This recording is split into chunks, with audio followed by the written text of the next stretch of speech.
Hey everyone, so as you know, for this week's digital arts project, you're going to be exploring two kind of related artistic concepts. So the first one that we're going to be exploring, as I mentioned, is juxtaposition. That's essentially how do we pair up two or more seemingly related or different images together in the same image or in the same artwork in order to maybe communicate a message about their similarities or their differences. And so I showed you some examples of artists who have done juxtaposition in clever ways. The second concept that we're going to be exploring is double exposure photography. And this is the process that we're going to be following in order to create our own image juxtaposition. So juxtaposing through double exposure photography. I showed you some examples as well of how artists have used double exposure for creative and sometimes kind of fun purposes throughout the history of photography, including some working in this process today. But what I'm going to do is just go ahead and show you how to get started with a really simple and easy Photoshop trick that you can use to create your own double exposures. So, as we see here in my folder, I've got two images highlighted that I want to use. The first one is going to be sort of my background image, the thing that I want to be perhaps least dominant in my double exposure. This is just kind of a road leading out to Allerton Park, which is out where I grew up in Monticello. It's just kind of an interesting scene. And then I have another photo. This is of a foo dog statue that's located at the park once you get in through the gates and everything. And so I just like the way that I think I can pair these two different scenes from the same park together. It's a really simple and literal connection. You might find ways to be a little bit more clever with your pairing, but for demonstration purposes, I think this will work okay. So the first thing we need to do is take the image that we want to be kind of the shape of our double exposure, our most dominant image. So this a lot of times will be something that has a really harsh outline. If you photographed yourself up against a bare white wall and shot it in high contrast with some nice shadows, that would work as well. But typically you want to have like an object that we can select out and use as the initial shape of our exposure. So this foo dog statue is going to be the one that I'm going to use. So let's go ahead and just open up with Photoshop and we'll get started.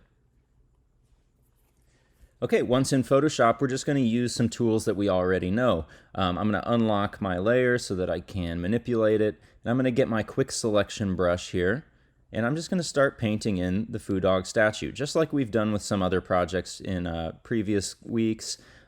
It's just going to be a little bit of experimentation with that quick selection brush, with its sizes, in order to get all the details we want. So I'm going to work a little quickly here.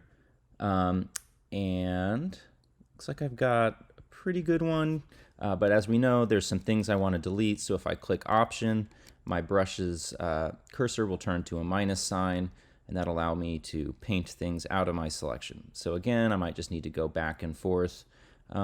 We can see here I don't have a really harsh edge where the foo dog's edge of its body is kind of delineated. It was an overexposed photo, we'd say, on that part. So it might just take a little bit of kind of going back in. Can be a little frustrating sometimes. Once you're using the quick selection, you train into it what you want to select and what you don't, and sometimes it grabs the things that you don't necessarily want while leaving things that you do.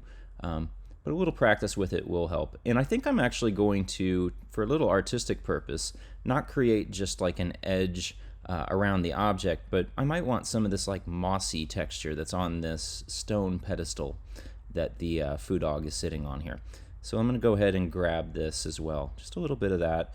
Kind of thinking about this might end up looking sort of like paint drips or something down on the rest of my picture once it's done. So just kind of thinking about that. Again, let me click. Oop, I see a spot up here at the top of the head where I definitely want it. And I'll have to go back in and just refine it again. And a little bit here. Let's click Q, the Q button on your keyboard, and you can see what your selection looks like. Looks okay, a little messy over by the ear. Let's walk back over here and just kind of draw this in. Make sure we get all of that little sliver there. That's going to help us get a nice kind of final product. The harder the edges we can get selected out, the better the results will be once we do our double exposure. So Let me look here. It looks like a little bit up here at top that needs to get back in. You know, you can spend all day doing this if you're a perfectionist.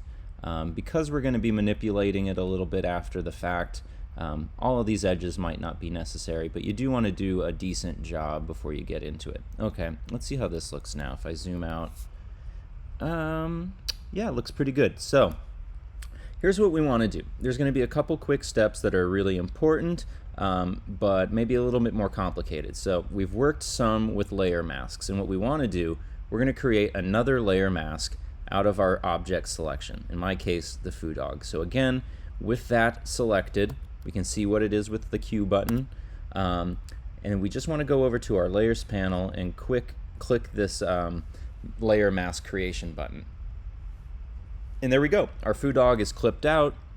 I can now grab it, kind of drag it into place in the center of the frame. If you need to resize or turn things, if you click your selection marquee and then right click or option click or command click, depending on what platform you're using, you can always change the size of objects in Photoshop by going to the free transform tool. When you do that, you know, bring up the bounding boxes, you could scale it up and down, you can move it around. If you wanted to rotate something, you could rotate it. For me, I was pretty happy with the way that it was, so let's just go ahead and bring this up a little bit more, center it in the screen, and then if you click enter, there we go. Okay, so now we have our object isolated, we have a layer mask set around it. Next thing we want to do, we just want to create a background for it to sit against, just a basic white background. So let's click this plus button to create a new layer.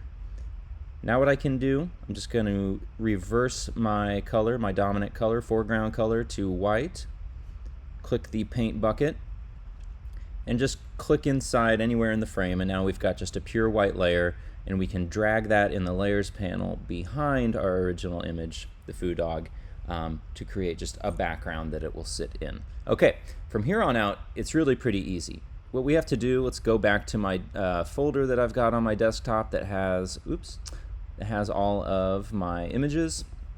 Let's just scale this down a little bit. Being a little finicky here. Okay, and so let's go get that road picture that I want.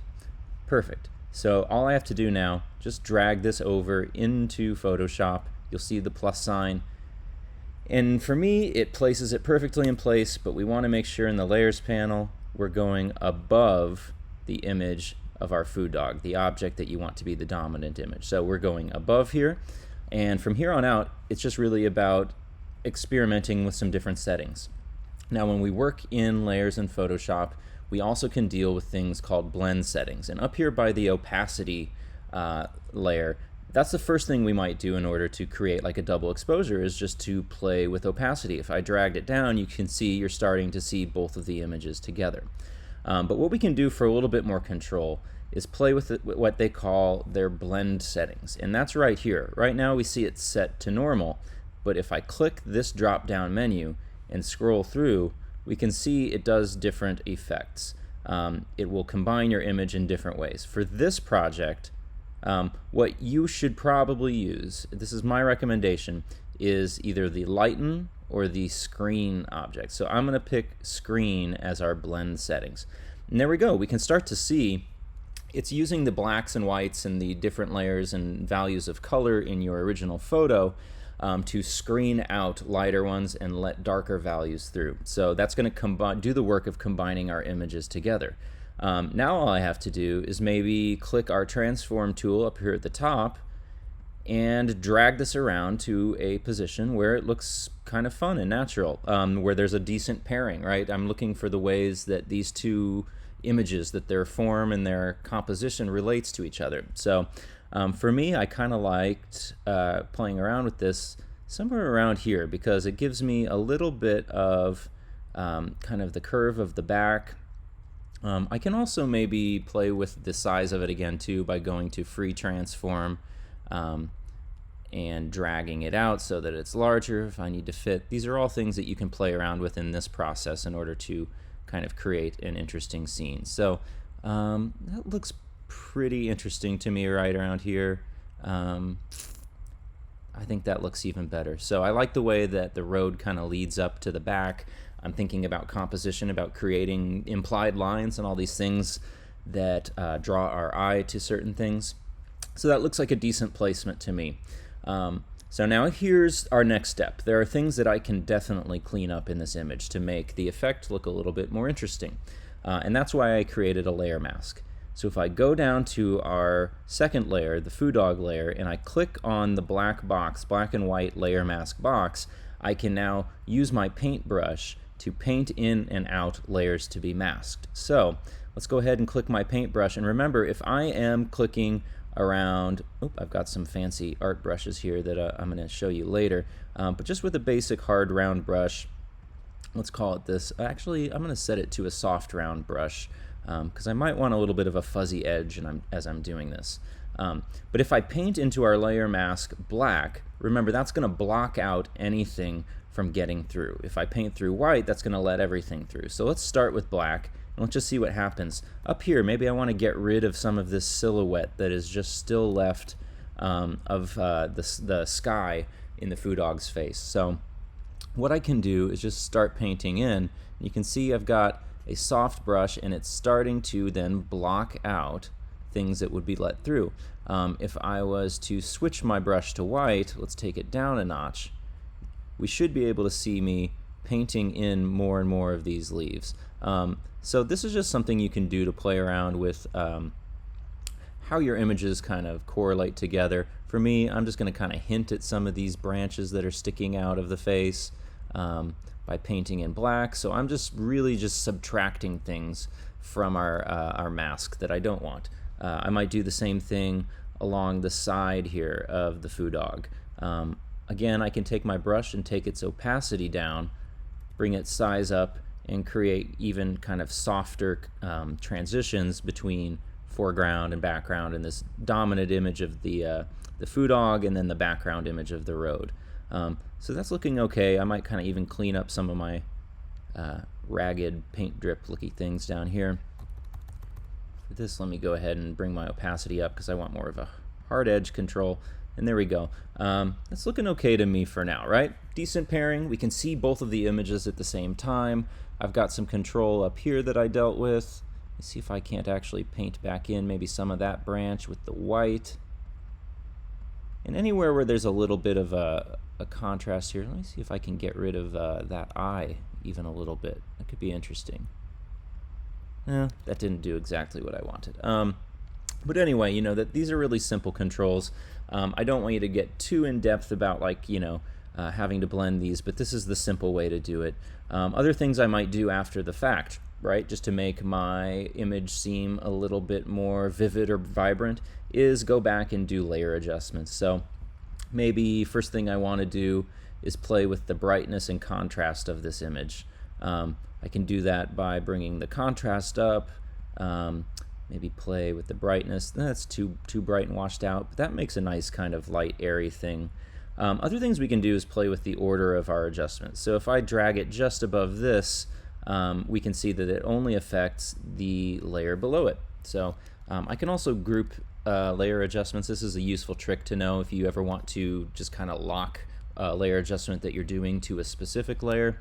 Drag it above the one, and if you click Option and hover in between them, you'll see a little arrow with a square. If you just click, now we're seeing here with this arrow indicator that this is linked specifically to my foo dog layer. So just a little bit of getting around Photoshop stuff to deal with. That gives me a little different control on the image overall. That's looking okay to me here. Another thing I might do as well, go back in here.